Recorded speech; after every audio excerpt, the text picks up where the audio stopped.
성도님들은 각자 어떠한 그 능력, 재능을 가지고 계십니까? 저는 하나님이 주신 재능 몇 개인지는 잘 모르겠으나 이렇게 성도님들을 아이 컨택하는 이것도 재능인 것 같습니다.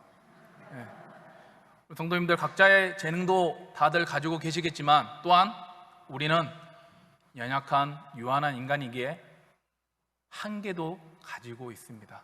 그래서 우리가 가진 재능으로, 그 가진 힘으로, 가진 능력으로 어떠한 한계에 부딪혔을 때 내가 가진 능력으로, 힘으로는 할 수 없구나, 이것이 곧 한계입니다.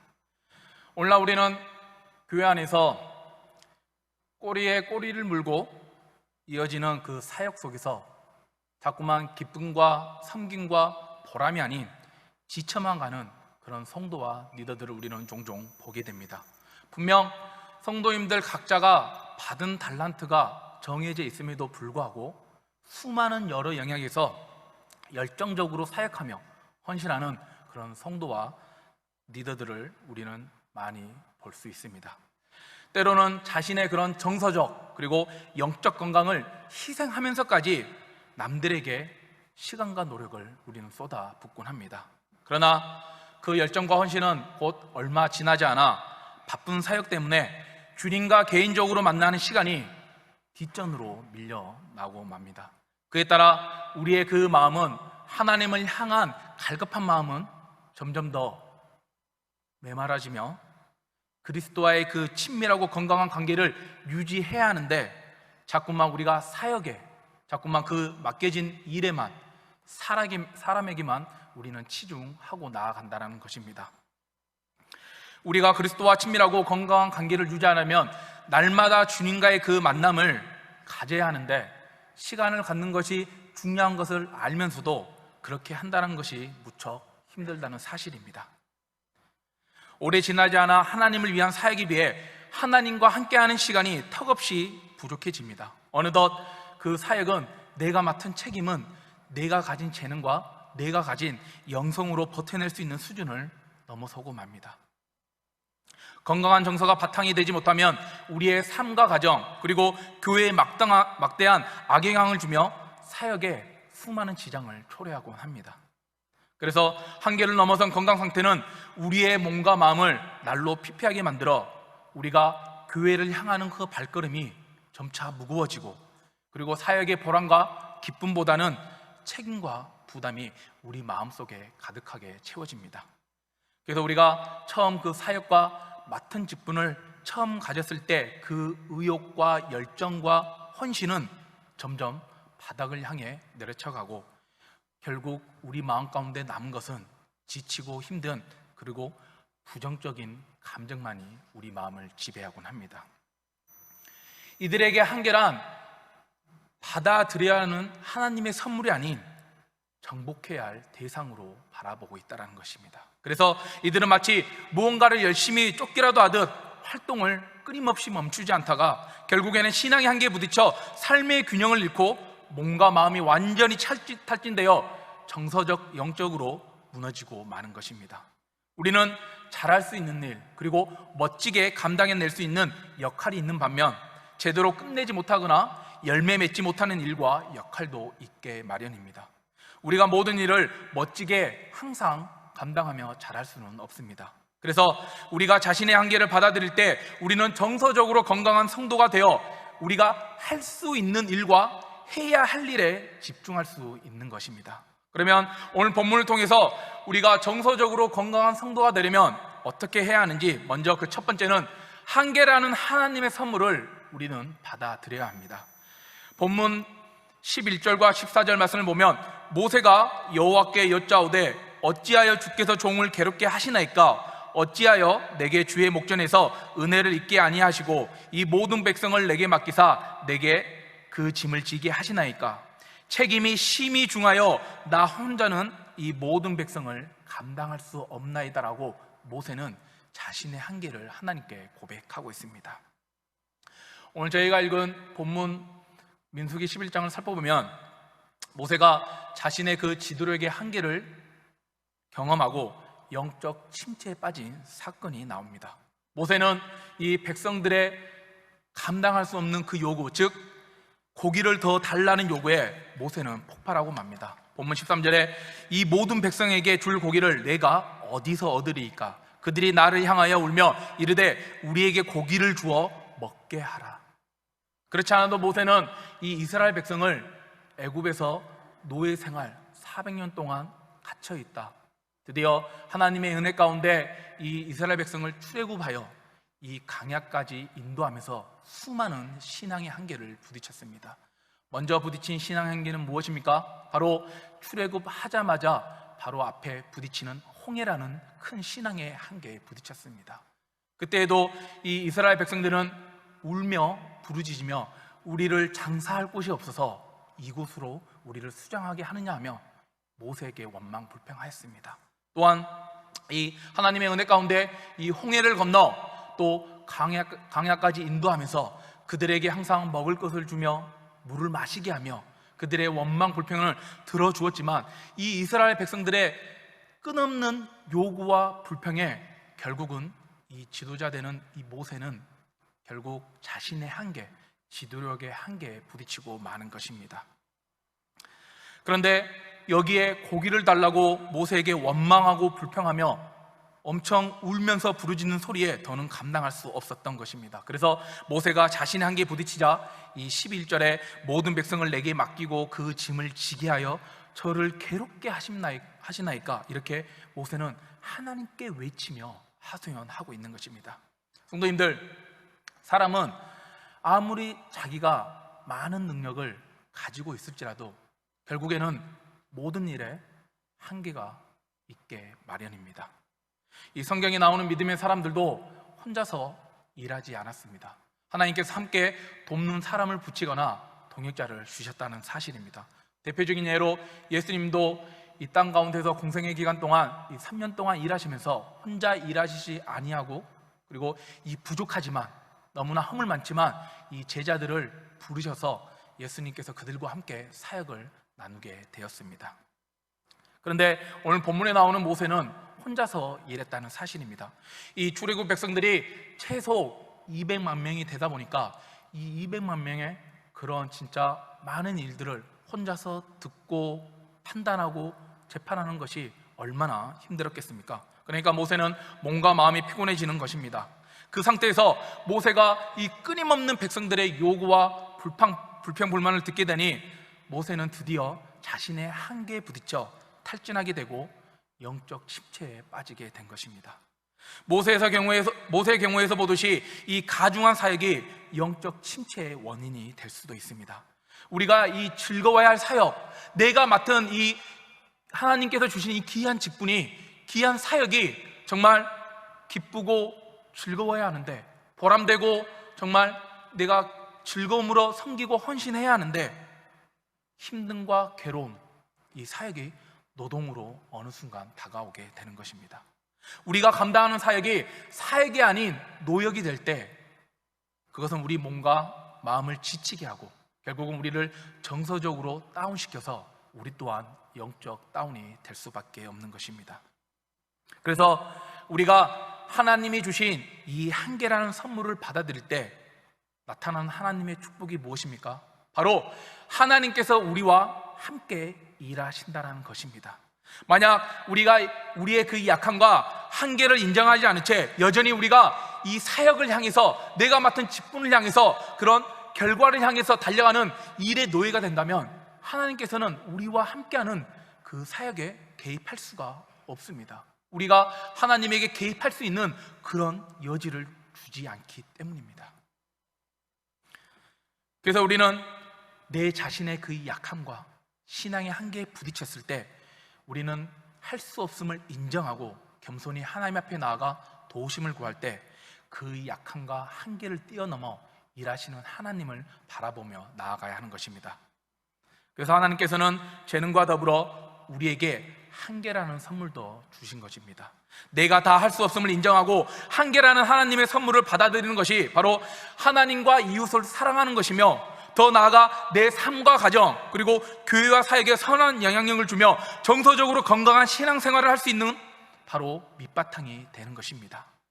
그래서 우리는 하나님이 주신 그 한계라는 선물을 받아들여 우리가 내 힘과 재능으로 내가 맡은 사역과 직분을 감당하며 나아가는 것이 아니라, 때로는 내가 할 수 없는 것을 고백하며 하나님께 나아가 무릎 꿇고 도움을 구할 때 더욱더 하나님께서는 내가 생각하는 것 이상으로 더 크고 더 멋진 많은 일들을 이루시는 그 하나님을 바라보며 나아가는 우리 청복교회 성도님들 되시기를 간절히 바랍니다.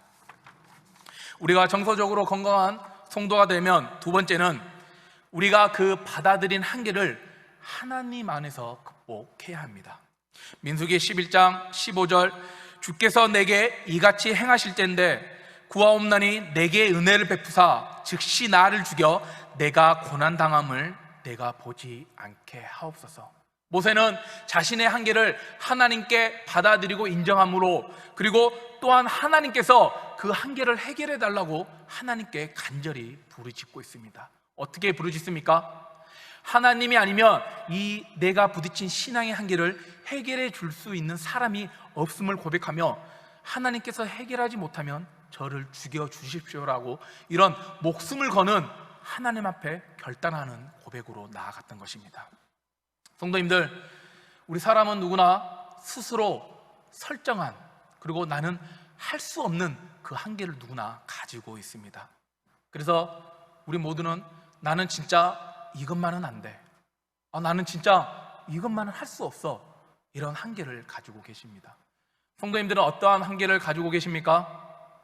우리 멋지게 찬양 인도하시는 최강수 지사님, 찬양으로 하나님께 영광 올려드리지만 분명히 우리 지사님께서도 나는 이것은 못하겠어 하는 그런 한계를 가지고 계실 것입니다.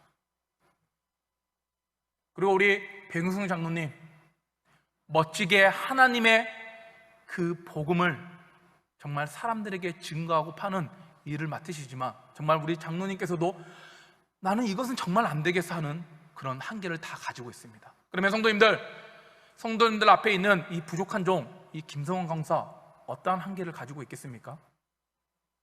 제가 다른 것은 모르겠지만 제 스스로가 느끼는 한계, 지금까지 43년 인생 동안 이 두 가지를 가지고 있습니다. 바로 제가 통제하지 못하는 것, 제 한계, 바로 이 목소리의 울림입니다. 네, 이 웃음소리는 긍정으로 받아들이겠습니다. 제가 아무리 아주 작게 조용하게 말한다 해도 그것은 결코 작지 않은 소리입니다. 제가 사랑하는 하나님께서 제 배필로 주신 제 사모와 밤에 이야기하다 보면 저는 정말 아주 작게 이야기한다 하는데 왜 이렇게 크게 얘기하냐고 이렇게 말하곤 합니다. 정말 우리 김호준 장로님 제 말씀에 공감하실 겁니다. 우리 김호준 장로님 어디 계십니까? 네, 우리 김호준 장로님 말씀하기를 다른 곳에서 얘기를 하면 목소리가 크기 때문에 다른 성도님들이 싸우냐고 물어본다고 합니다. 이렇게 목소리가 크면 안 좋은 점도 있는 것 같습니다. 그리고 제가 스스로 설정한 한계, 나는 진짜 이것만은 안 돼, 이것은 못하겠어 하는 한계, 바로 찬양입니다. 제가 우리 멋지게 찬양으로 하나님께 영광 올려드리는 김준현 장로님, 그리고 최강수 집사님, 그리고 우리 박성삼 목사님, 정말 앞에서 하나님께 그 영광 올려드리는 찬양의 그 뜨거운 리더로 정말 볼 때마다 나도 저렇게 멋지게 정말 하고 싶은데 정말 박치라서 할 수 없는 그 안타까움, 정말 그 한계. 그런데 이렇게 우리는 살아가면서 스스로 설정한 한계를 있지만 이 한계를 우리가 받아들이지 않고 인정하지 않다면 우리는 내가 할 수 있는 일과 해야 할 일을 집중하지 못하게 만든다는 것입니다. 왜 그렇습니까? 무슨 의미냐면 내가 분명히 이렇게 찬양 인도자로서 멋지게 인도할 수 없는 그 한계가 있음에도 불구하고 그 꿈을 포기하지 않고 그것을 내려놓지 않고 내가 앞에서 저렇게 찬양 인도할 수 있어. 그래서 되지도 않는 기타를 가지고 그리고 고쳐지지도 않는 그 박치를 하겠다고 한다면, 그것에 시간을 쏜다면 하나님께서 내게 주어진 맡기신 다른 일들을 집중하여 볼 수 없다라는 것입니다.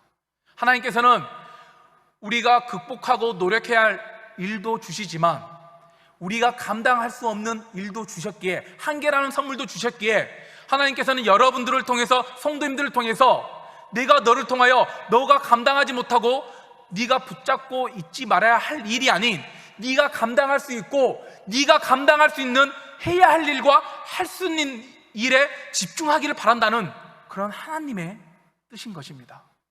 그래야 우리가 이 한계를 내려놓고 내가 할 수 있는 일, 내가 더 멋지게 해야 할 일에 집중하게 하는 것입니다. 그런데 우리가 이런 자신의 한계를 받아들이지 않고 인정하지 않는다면 어떻게 되겠습니까? 하나님께서는 우리를 통하여 더 크신 계획과 일을 나타내지 않으신다는 것입니다. 우리가 한계를 인정하지 않고 우리가 한계를 굴복하지 않는다면 우리는 하나님과 함께 일할 수 없는 것입니다. 하나님께서는 그러할 때 우리에게 말씀하십니다. 내가 할 수 있는 일과 해야 할 일에 집중하라. 바로 하나님 말씀에 귀를 기울이고 하나님을 바라보라고 말씀하는 것입니다. 여러분, 우리는 들은 것을 바라보게 되고, 그리고 우리가 바라본다는 것은 그 방향을 선택해서 본다는 것입니다. 그런데 우리는 안타깝지만 모든 방향을 한 번에 볼 수가 없습니다. 우리가 어느 한 방향을 선택해서 보면 다른 방향은 우리가 포기할 수밖에 없는 것입니다. 곧 이것은 우리가 하나님을 바라보고 나아가면 우리가 저 반대편에 있는 세상을 바라보며 나아갈 수 없는 것입니다. 그래서 우리는 한계에 부딪힐 때 우리가 어디를 바라보며 나아갈 것인지 우리는 그 방향을 잘 선택해서 나아가야 합니다. 그래서 우리는 한계에 부딪힐 때 하나님 말씀에 귀 기울이고 바라보는 것에 집중하는 것에 힘써야 합니다. 내 힘과 재능으로는 할 수 없기에 하나님을 바라봄으로 나아가는 믿음, 하나님을 바라봄으로 그 난간을 돌파하는 믿음, 바라봄으로 문제를 해결하는 믿음, 바라봄으로 그 치유를 경험하는 믿음, 바라봄으로 한계를 하나님 안에서 극복하는 믿음, 이것이 바로 바라봄의 능력입니다. 히브리서에서 믿음의 선조들이 고백한 것처럼 믿음은 바라는 것들의 실상이요 보이지 않는 것들의 증거니, 우리는 하나님을 바라보는 그 믿음으로 보이지는 않지만 하나님께서 우리와 함께 하시고 하나님께서 우리를 도우시고 하나님께서 한계에 부딪혔을 때 그 한계를 뛰어넘으시는 일하시는 능력이 되시는 하나님을 바라보며 우리는 나아가야 하는 것입니다. 이것이 바로 믿음으로 바라봄의 능력인 것입니다. 이런 믿음의 바라봄의 능력으로 승리하시는 우리 성도님들 되시기를 바랍니다. 오늘 본문의 모세가 바로 자신의 한계에 부딪혔을 때 이 믿음의 바라봄의 능력으로 하나님께 간구했던 것입니다. 그래서 하나님은 이 한계에 부딪혀 영적 침체에 빠진 모세의 기도에 응답하고 있습니다. 본문 11장 16절 17절에 이렇게 응답합니다. 여호와께서 모세에게 이르시되 이스라엘 노인 중에 내가 알기로 백성의 장로와 지도자가 될 만한 자 70명을 모아 내게 데리고 와 회막에 이르러 거기서 너와 함께 서게 하라. 내가 강림하여 거기서 너와 말하고 내게 임한 영을 그들에게도 임하게 하리니 그들이 너와 함께 백성의 짐을 담당하고 너 혼자 담당하지 아니하리라. 하나님은 모세가 간절하게 자기의 신앙의 한계에 부딪혀 부르짖었을 때 하나님은 70명의 지도자를 불러 모아서 모세에게 허락한 임한 그 영을 똑같이 그 지도자들에게도 부어주셨다는 사실입니다. 그래서 하나님은 그 지도자들과 함께 모세가 짊어진 백성의 짐을 나누어지게 하였습니다. 오늘날 모세에게 하나님이 그 70명의 지도자들과 함께 담당하게 하신 것처럼 우리 역시 사역에는 적절한 분담과 동역이 필요합니다. 그래서 모든 일에는 적당한 사역과 분담이 필요한 것입니다. 우리 성도님들은 집안에서 이 가사에 얼마의 지분을 가지고 계십니까? 90%의 지분을 가지고 계시는 성도님들 계실 것입니다. 또한 50%, 또한 30%의 지분도 가지고 계십니다. 저 역시 집안의 그 가사일 20%의 지분을 가지고 있습니다. 그 20%의 지분 중에 10%는 화장실, 그리고 나머지 10%는 쓰레기 버린 곳과 음식물 처리발입니다. 우리 성도님들도 분명히 이 교회에서 그리고 기관에서 성도님들의 속한 공동체에서 분명히 분담하는 그 역할이 있을 것입니다. 그리고 그 공동체가 분담하는 사람이 많을수록 그 교회는 건강하다는 증거입니다. 왜 그렇습니까? 서로 맡은 그 사역과 많은 짐들을 서로 분담하여 나누기 때문에 그 성도들에게 적당한 힘과 그런 능률이 있기 때문입니다. 그러면 자연스레 정서적으로 건강한 우리가 신앙생활을 할 수 있으며, 그리고 건강한 성도들이 많다 보니 그 건강한 성도가 속한 교회는 당연히 정서적으로 건강할 수밖에 없게 되는 것입니다. 성도님들, 누구에게나 우리는 신앙의 한계가 있습니다. 우리가 신앙의 한계를 인정하고 하나님을 바라보며 우리가 가겠노라 다짐할 때, 마치 이스라엘 백성이 애굽에서의 그 노예 생활을 끝내고 이제는 하나님의 백성으로 살아가겠노라 결단하며 출애굽하였을 때 그들 앞을 막아선 홍해와 뒤에는 애굽 군대라는 한계에 부딪혔던 것입니다. 성도님들, 애국 군대라는 세상은 우리가 생각한 것보다 훨씬 더 강하고 수많은 유혹과 미혹의 군사들로 무장되어 있어서 우리는 그들과 싸워서 이길 수 없습니다. 그리고 우리 앞을 가로막고 있는 홍해라는 세상은 우리가 신앙의 사명성을 띄워 건너가려고 해도 우리가 감당하기 어려운 그 큰 풍랑 앞에서 우리는 흔들리고 부서져서 더 이상 노를 저어 더 이상 나아갈 수 없는 것입니다. 성도님들, 이 홍해와 애국 군대라는 신앙의 한계를 성도님들은 어떻게 극복하시겠습니까? 바로 믿음으로 하나님을 바라보며 나아가는 믿음으로 극복해야 하는 것입니다. 히브리서 11장 29절 말씀에 믿음으로 그들은 홍해를 육지같이 건넜으나 애국 사람들은 이것을 시험하다가 빠져 죽었으며. 그렇습니다. 우리 앞에 있는 홍해와 같은 이 문제들에 대해서도 우리는 그러한 높은 벽을 우리는 넘어갈 수도, 그리고 건너갈 힘도 능력도 없습니다. 우리 힘으로 할 수 없는 이 신앙의 한계를 하나님 앞에 나아가 인정하고 하나님을 믿음으로 바라볼 때 바로 하나님의 역사하심이, 하나님의 일하심이, 하나님의 도우심이 나타난다라는 사실입니다. 그래서 하나님의 일하심은 우리의 생각과는 너무나 다릅니다. 홍해를 갈라지게 하여 우리를 건너게 하신 것처럼 우리가 정말 넘을 수 없는 그 신앙의 한계에 부딪혔을 때 우리의 생각과는 다른, 우리의 생각을 뛰어넘어 일하시는 그 하나님을 바라보며 나아가시기 바랍니다. 그래서 우리 본문이 주는 교훈은 정서적으로 건강한 성도가 되려면 우리는 한계라는 하나님의 선물을 받아들이고 그 한계를 하나님의 크신 능력 안에서 극복하며 나아가는 것입니다. 마무리하겠습니다. 정서적으로 건강한 성도의 출발점은 바로 하나님과의 관계에서부터 시작되는 것입니다. 하나님과의 이 관계가 무너지면 모든 것이 우리는 무너지게 됩니다. 내 안에 그 하나님과의 관계를 무너뜨리는 한계를 우리가 받아들이고 인정하십시오. 한계를 우리가 선물이 아닌 우리가 그저 뛰어넘어야 할 내 성공의 장애물로 여기지 마시기 바랍니다. 장애물이라는 그 한계 앞에서 하나님은 우리를 간절히 만나기 원하십니다. 그 장애물이라는 한계 앞에서 우리가 하나님을 간절히 찾고 하나님을 간절히 부르짖으며 하나님을 만나기를 원하시는 분이십니다. 한계라는 그 하나님의 선물을 받아들일 때 우리가 상상하는 것보다 훨씬 더 크고 많은 일을 이루시는 그 하나님의 크신 능력을 바라보며 모든 상 가운데 정말 한계라는 선물을 받아들여서 하나님의 크신 놀라운 일을 성취하시는 능력을 이루시는 우리 청복교회 성도님들 되기를 간절히 바랍니다.